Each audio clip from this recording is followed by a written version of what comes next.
안녕하세요. 여러분들과 함께 즐거운 과학 수업을 만드는 중근쌤입니다. 자, 엊그제는 선거로 인해서 수업을 못해서 여러분들을 만나지 못했는데요. 오늘이 벌써 지난 수업 이후로 일주일 만에 여러분들과 만나는 거더라고요. 그래서 지난주에 어떤 강의를 들었는지 아마 기억이 가물가물한 학생도 있을 것 같아요. 바로 지난번에는 물리변화와 화학변화 EBS 강의를 들었어요. 물리변화와 화학변화의 의미, 그리고 그 둘 간의 차이점에 대해서 비교해보는 시간이었는데, 오늘은 지난 EBS 강의를 바탕으로 선생님의 설명이 곁들여진 수업을 하려고 해요. 그래서 지난번 내용이 기억이 안 나는 학생들이 있으면은 선생님 설명을 듣기 전에 지난번 EBS 강의를 다시 듣고 오는 것도 좋을 것 같습니다. 자, 그럼 시작을 해보도록 할게요.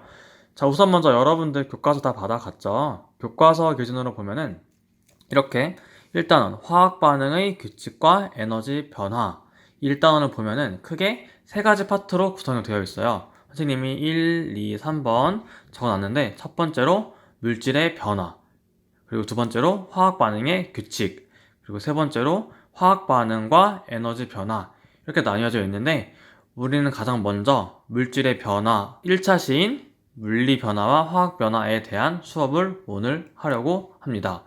여러분들 교과서를 같이 볼 거면은 14페이지부터 같이 보시면서 수업 들으면 될 것 같아요. 자, 선생님이 과학 수업을 하면서 항상 강조하는 말이 있죠? 어떤 거였나요? 네, 맞아요. 단어의 의미를 먼저 이해하자.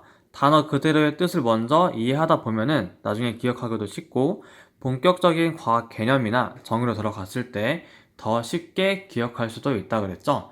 자, 가장 먼저 물리변화라고 했으니까 첫 번째로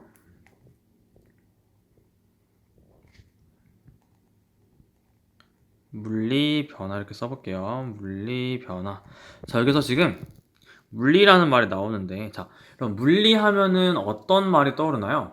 자, 뭐 물리적인 변화 이런 말 많이 들어봤죠? 물리적인 변화, 물리적인 힘 이런 말 많이 들어봤을 텐데, 어떤 물질에 어떤 힘이 가해져요. 물리적인 힘이 작용하는 거니까 어떤 힘이 가해지고 그 결과 물체가 뭐 뚝 부러지거나 깨지거나 모양이 변하거나 이런 것과 관련이 되구나라고 여러분들이 연상을 할 수 있겠죠.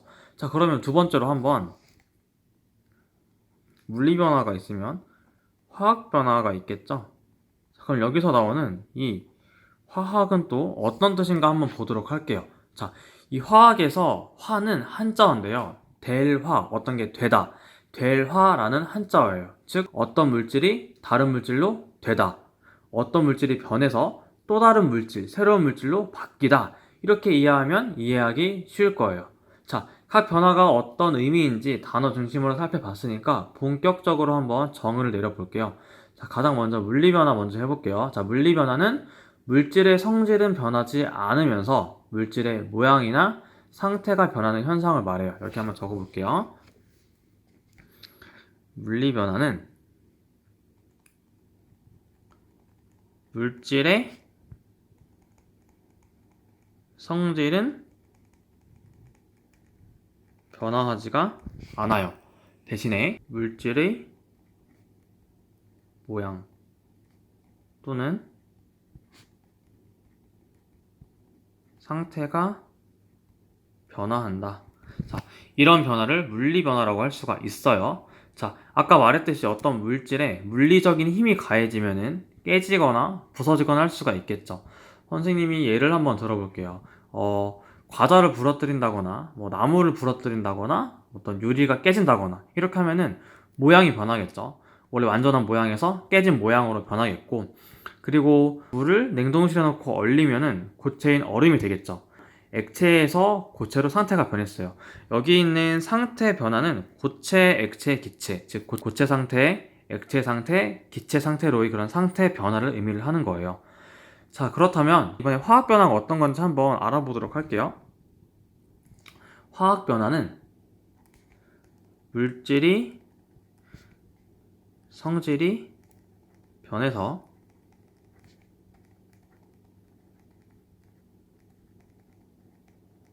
다른 물질로 변화하는 걸 말해요.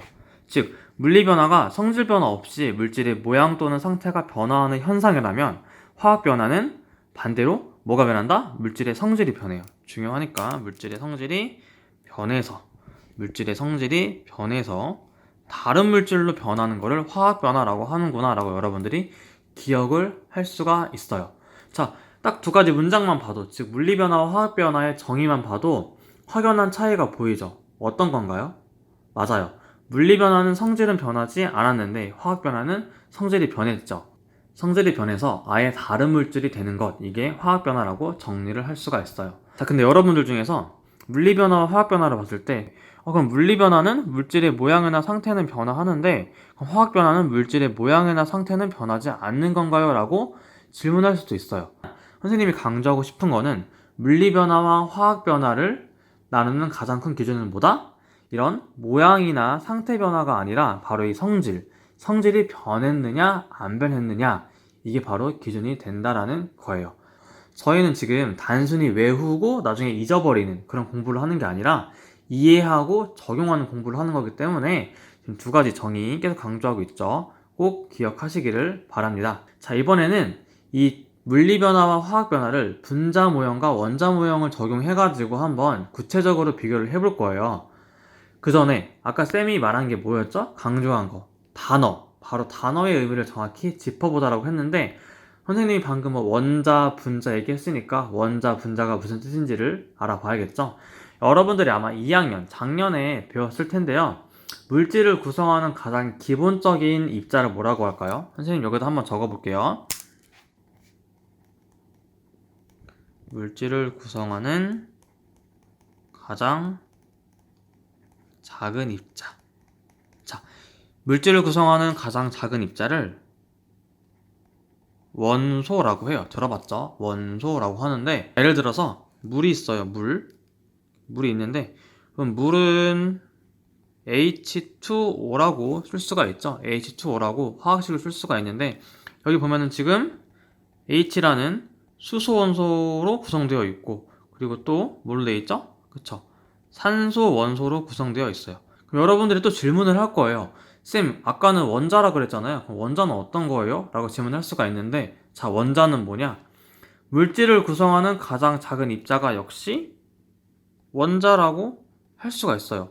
선생님 그럼 원소랑 원자랑 같은 건가요? 라고 할 수가 있는데 원소랑 원자는 사실상 많이 사용을 하는데 그 쓰임에 따라서 구별을 해요. 어떻게 구별을 하냐? 원소 같은 경우에는 종류를 말할 때 아까 선생님이 수소 원소와 산소 원소라고 했죠. 이렇게 종류를 말할 때 하고 원자는 개수를 말할 때 해요.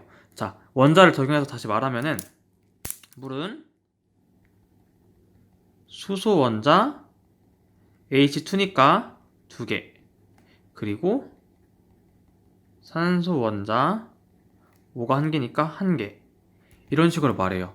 이렇게 써놓으니까 구분이 되죠? 원소는 종류 그리고 원자는 개수를 말할 때 주로 사용을 한다. 이렇게 여러분들이 이해를 하시면 될 것 같아요. 자, 여기서는 개수가 들어가는 개념으로 설명을 해야 물리변화 그리고 화학변화의 비교가 쉽기 때문에 원자를 사용해서 말을 해볼게요. 자, 이렇게 수소 원자 2개, 산소 원자 1개가 만나면은 물이 만들어지는데 물은 물의 성질을 당연히 가지고 있겠는데 물이 되기 전에 물을 이루던 입자, 즉 수소 원자와 산소 입자는 물의 성질을 가지고 있을까요? 당연히 물의 성질이 없겠죠. 물은 액체라고 했을 때 액체 상태의 물인데 수소랑 산소는 각각 기체죠. 그리고 성질 자체도 아예 다르고, 즉 우리가 물이라는 성질을 가지려면 최소한 H2O라는 형태로 되어 있어야 물의 성질을 가지고 수소랑 산소로 쪼개지면 물의 성질을 잃어버린다 라고 할 수가 있겠죠. 이렇게 물질의 성질을 나타내는 가장 작은 입자 단위를 분자라고 해요. 여기다가 한번 적어볼게요.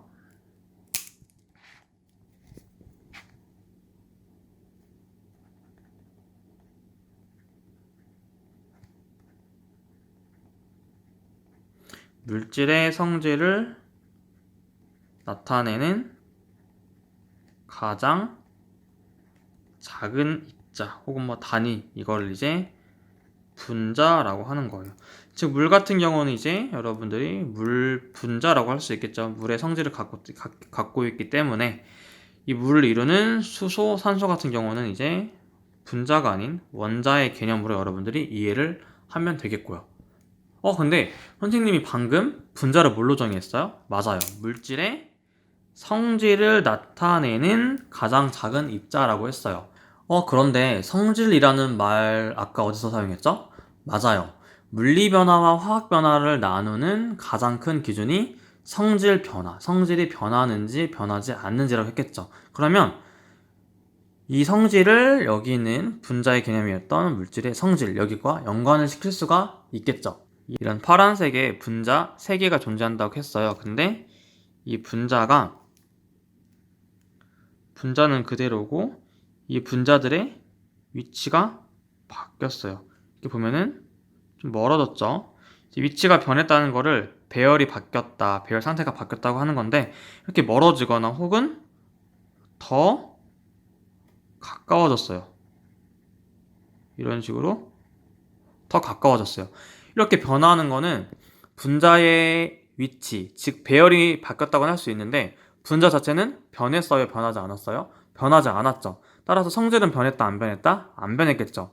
이 경우는 무슨 변화일까요? 맞아요. 이렇게 물질의 성질은 변하지 않았어요. 분자가 그대로이기 때문에 물질의 성질은 변하지 않아서 물리 변화라고 할 수가 있어요. 어렵지 않죠? 또 다른 예시를 들어볼게요. 자, 이번에는 이 분자가 이렇게 쪼개졌어요. 혹은 이렇게 초록 색깔의 다른 원자와 만나서 새로운 물질이 됐어요. 자, 이같이 원래 파란색의 분자가 분해돼서 없어지거나 새로운 분자가 만들어졌죠. 이 경우는 분자가 달라졌으니까 성질이 바뀌었을까요? 안 바뀌었을까요? 바뀌었겠죠. 이렇게 성질이 변하는 거는 무슨 변화라 그랬죠? 자, 맞아요. 성질이 변하는 거는 화학 변화라 그랬죠. 그래서 분자 모형을 통해서 확인을 하면은 이와 같은 경우는 무슨 변화라고 할 수 있을까요? 자, 이와 같은 경우는 뭐라고 할 수 있을까요? 바로 물리 변화라고 할 수가 있겠고, 옆에 같이 새로운 분자가 만들어져서 성질이 변하는 경우는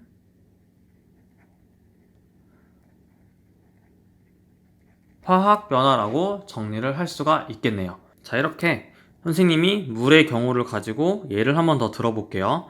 자, 이렇게 지금 상태를 액체인 물이라고 할게요.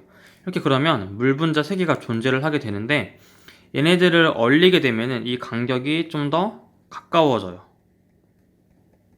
가까워지면은 얼음이 되는 거예요. 고체 상태의 얼음이 되는 거예요. 즉 물이 이런 식으로 배열이 되어 있었다면은 얼음은 좀 더 촘촘해진 상태로 배열이 되는 거죠. 그리고 가열을 시키게 되면은 이 물을 가열을 시키게 되면은 이 거리가 서로 더 멀어지게 돼요. 그래서 기체 상태의 수증기는 분자 간 거리가 굉장히 멀어지게 돼요.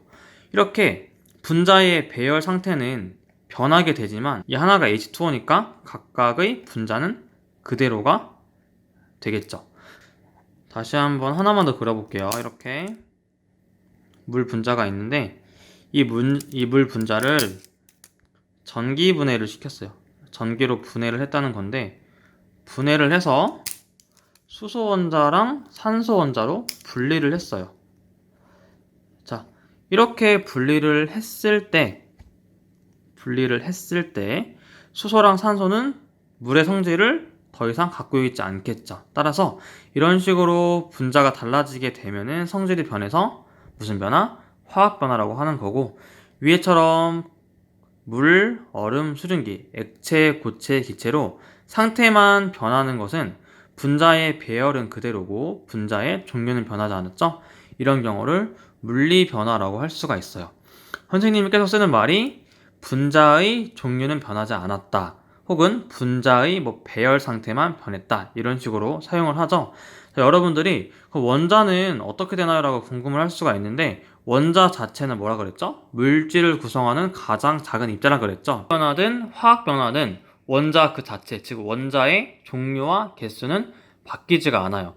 물론 화학 변화 같은 경우를 보면은 원자의 배열이 분해가 돼서 떨어지면은 원자의 배열 자체는 바뀔 수가 있겠죠.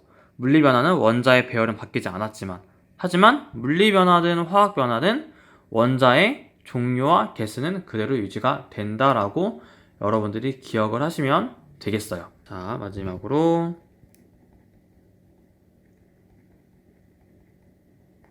물리 변화와 화학 변화의 사례를 한번 정리해 보도록 할게요. 자, 가장 먼저 물리 변화인데요. 자, 아까 말했듯이 뭐 유리가 깨진다, 혹은 뭐 얼음이나 아이스크림이 녹는다. 이건 정말 열을 받아서 녹는 거겠죠. 그리고 설탕이나 소금을 물에 넣어서 녹인다. 그럼 각각 설탕물과 소금물이 되겠죠. 이 녹인다는 위에 녹인다와 다르게 확산의 개념이거든요. 소금을 이루는 분자들이 물 분자와 반응을 해서 물속으로 퍼져나가는 거예요. 확산. 자, 뭐 잉크나 역시 물감 같은 경우도 물에 떨어뜨리게 되면은 퍼지게 되죠. 자, 이것 같은 경우도 확산이라고 설명을 할 수가 있어요. 즉, 확산된다는 거는 각 분자들이 퍼진다, 즉 위치의 변화가 있다는 건데, 각각을 이루는 분자는 변하지가 않죠. 물감을 물에 섞었을 때 그 물감의 색깔이 골고루 퍼지죠. 즉 색깔이 그대로라는 거는 분자가 그대로라는 거고, 소금이나 설탕을 물에 녹였을 때 어디는 단맛이 나고 어디는 쓴맛이 나나요? 아니죠. 설탕을 녹이면은 모든 물에 다 골고루 단맛이 나죠. 즉 물질을 이루는 성질은 똑같이 그대로 유지가 된다. 따라서 물리 변화라고 여러분들이 아시면 되겠어요. 자, 그 다음으로 화학 변화 볼게요.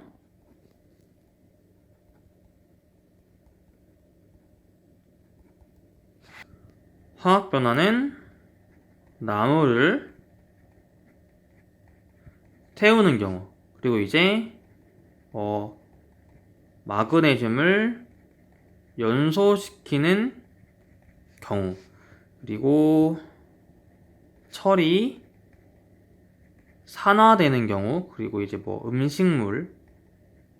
음식물이 부패하거나 아니면 김치가 익는 경우, 이 경우가 있는데, 자, 나무를 태우면 나무는 탄소로 이루어져 있거든요. 자, 태운다라는 것, 그 연소하는 것, 자, 똑같이 산소와 반응을 한다는 거예요. 즉 산소와 반응해서 산소와 결합한다는 건데, 나무를 이루고 있는 탄소를 태우면 산소와 만나게 돼요. 그래서 이산화탄소라는 새로운 기체 분자가 만들어져요. 나무는 이산화탄소가 없었는데 연소, 태움으로써 이산화탄소라는 새로운 기체가 만들어지죠. 마그네슘도 마찬가지예요. 마그네슘을 연소하게 되면은 산소와 만나서 산화 마그네슘이 새로 만들어지게 돼요. 그래서 여러분 실험 영상을 봤을 때 마그네슘을 이제 가열하게 되면은 밝은 빛을 내면서 산화 마그네슘이 되잖아요.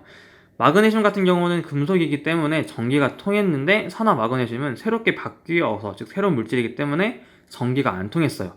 따라서 간이 전두계로 측정을 했을 때 반응을 안 했고, 마그네슘은 염산을 떨어뜨렸을 때 수소기체가 발생한 반면, 산화 마그네슘은 염산을 떨어뜨려도 수소가 발생하지 않는다라는 걸 볼 수가 있어요.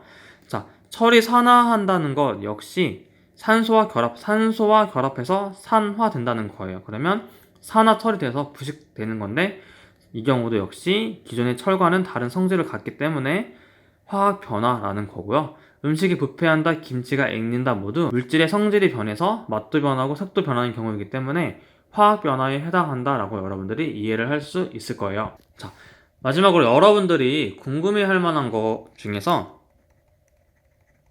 앙금 생성이 되는 경우, 그리고